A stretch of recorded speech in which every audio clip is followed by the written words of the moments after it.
what's he running for, you know, and where's he live? And he said, well, he's the mayor of Hammond. And I said, well, he probably won't want to come this far and talk to us. But guess what? He did, and we appreciate it. Tom McDermott Jr. is the 20th mayor of Hammond, Indiana. Indiana's 8th largest city. He took office on January 1st, 2004, and was the city's first Democratic mayor in 20 years. Tom was the longest serving mayor in the city of Hammond history, and is currently serving a 5th consecutive term. Tom served 6 years in the United States Navy. He attended the University of Notre Dame.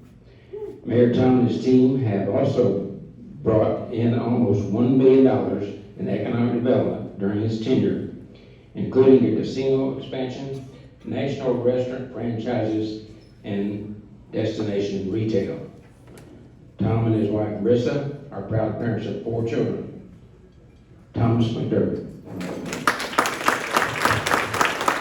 Thank you, Mr. Chairman. I'm going to be honest, I came all the way to Shelbyville for that fried chicken because it was really, really good. Compliments to the chef, compliments to my opponent in the primary, the excellent lady that's running for US Senate also. Hanifa, could you give her a big round of applause, everybody? She also came from the first congressional district, so we weren't by ourselves. I want to say thank you to the chairman. You know, I was the chairman of Lake County Democrats for 5 years. And I've been mayor for close to 20. And my 5 years as chairman of Lake County was way harder than my 18 years as mayor of Hammond. So let's give it up for our chairman right now, okay? We're doing an excellent job. I want to introduce myself because this is my first time speaking before you all in Shelbyville, and it's great to be back in Shelbyville. I've been here a number of times, but this is the first time I'm speaking as a candidate, so it's probably a little get to know Tom kind of event. I joined the United States Navy when I was 18 years old, enlisted. I was talking to my buddy over there who did something very similar. I spent 6 years in the United States Navy, 4 years on the United States Navy submarine, the Hammond River. It's a fast attack nuclear powered submarine. It was stationed in Norfolk, Virginia. I wasn't college material when I graduated with high school. And then after 6 years in the Navy, it did wonders for my ability to get through college because I only wanted one thing when I got out of the Navy. I wanted to use my GI Bill and I wanted to go to college. And I did very well. But if you would have told me I would have had a very high GPA in college when I was in high school, I would have laughed at you. But I did so well in my college undergrad. I went to Purdue Northwest, got a degree in finance. I got accepted to law school at the University of Notre Dame, which was very fortunate for me because I met my wife on the first day of class. And literally towards the end of our 3-year journey in law school, we got married at the Basilica at Notre Dame. So I was very lucky. I worked hard. It's like I worked hard so that I can meet Marissa. I really look at it like that. And it's we have 4 kids. We live in Hammond. She's a great first lady.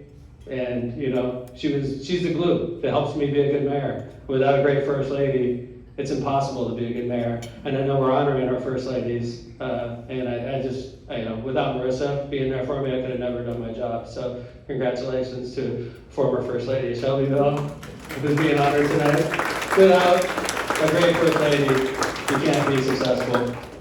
As I mentioned earlier, as Lake County Democratic Chairman for 5 years, DNC delegate, co-chair of the Veterans and Military Families Council for the DNC.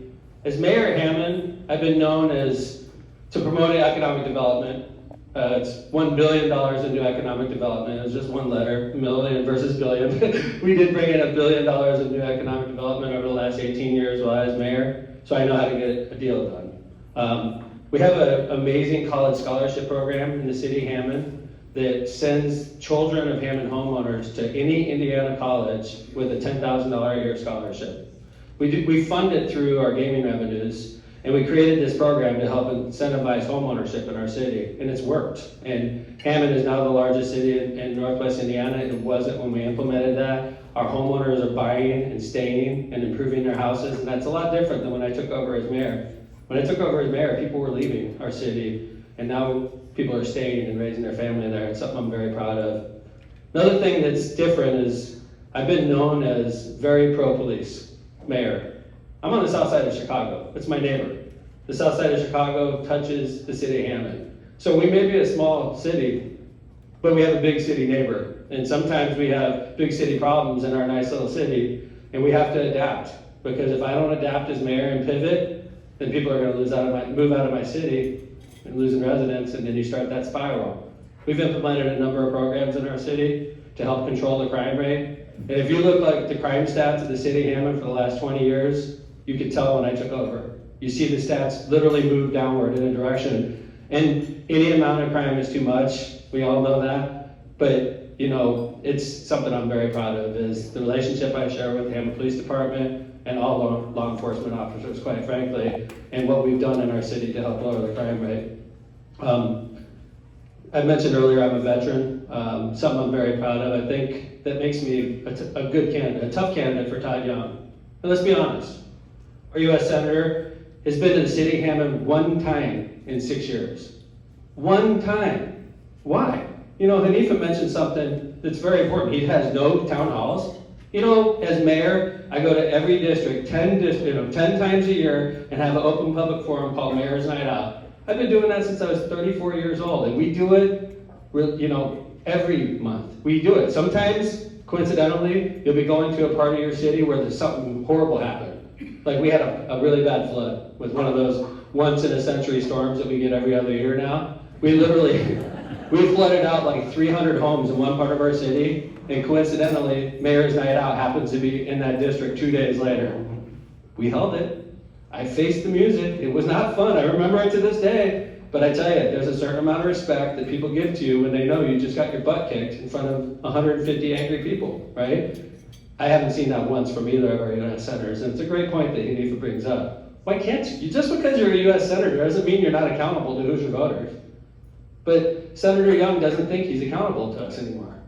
When he announced his re-election, he had the gall to say, I'm going to raise $100 million if I have to. If I have to raise $150 million, I'm going to do it so that I can win this race. I just sat back and shook my head. Have you lost touch so much, Senator Young, that you don't even talk about Hoosier voters anymore? It's just a matter of raising money now? So why don't we just have a contest and see who can raise the most money? Whoever raises the most, it's automatically elected, right? It's ludicrous. So, Hanifa, I get asked the same question a lot. How are you going to compete with $4.5 million in the bank? I'm not. We have the same answer. I love it. I'm not. I don't want that money. I mean, believe me, we have to have money to be competitive, but that money he has comes from lobbyists, corporations, people that don't live in our state, and I tell you, I don't want to say the term blood money, but he is bought and paid for by a number of different constituents, and it's not Hoosiers that he's bought and paid for by, and that's disturbing to me. You know, in DC, it's gotten to the point now where when something with the American Rescue Plan comes out, and Shelby County is getting $8.3 million. What could we do with $8.3 million in this county? You can fix roads. You can fix bridges. You could put that money to a lot of good use in here, right? And it's one man in Florida that derailed Todd Young's support for that program. And it's derailing his support for the infrastructure bill that could bring billions of dollars to Indiana. One man. We know who that guy is. He's the former president of the United States that lives in Florida now. He sends one threatening message to any Republican senator that supports this bill. Todd Young's support evaporated overnight. And if that infrastructure bill fails, the $1 trillion proposal we're talking about, that's not good for Indiana. Let's be honest.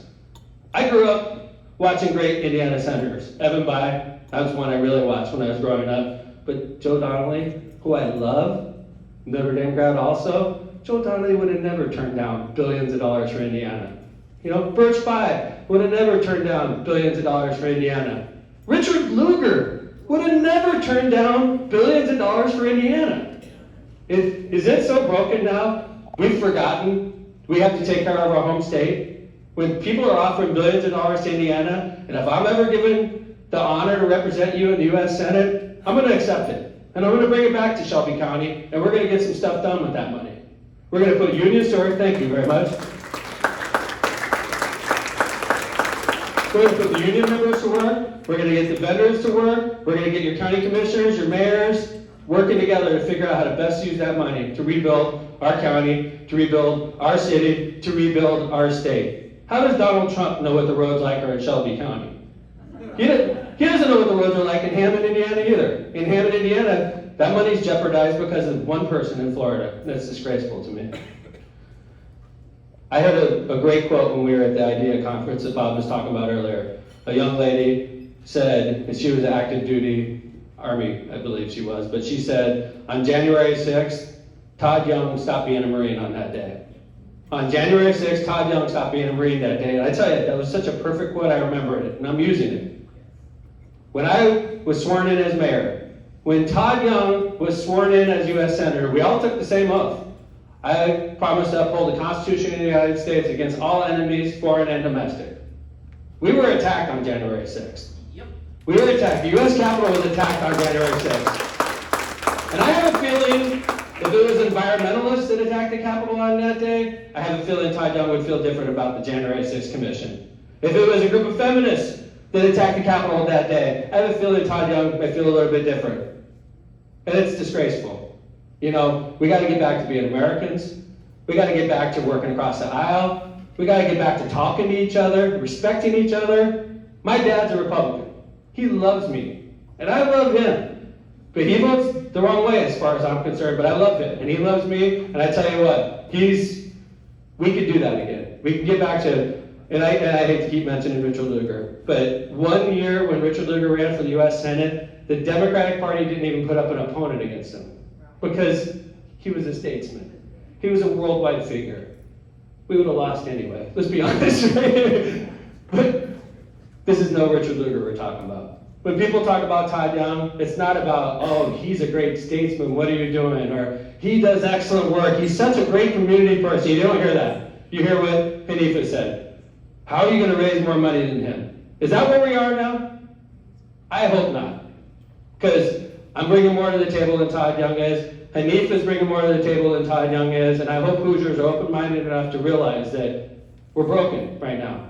We need to get back to where we were before. And I tell you what, I want to go out there and make this guy accountable for his votes and make this guy work.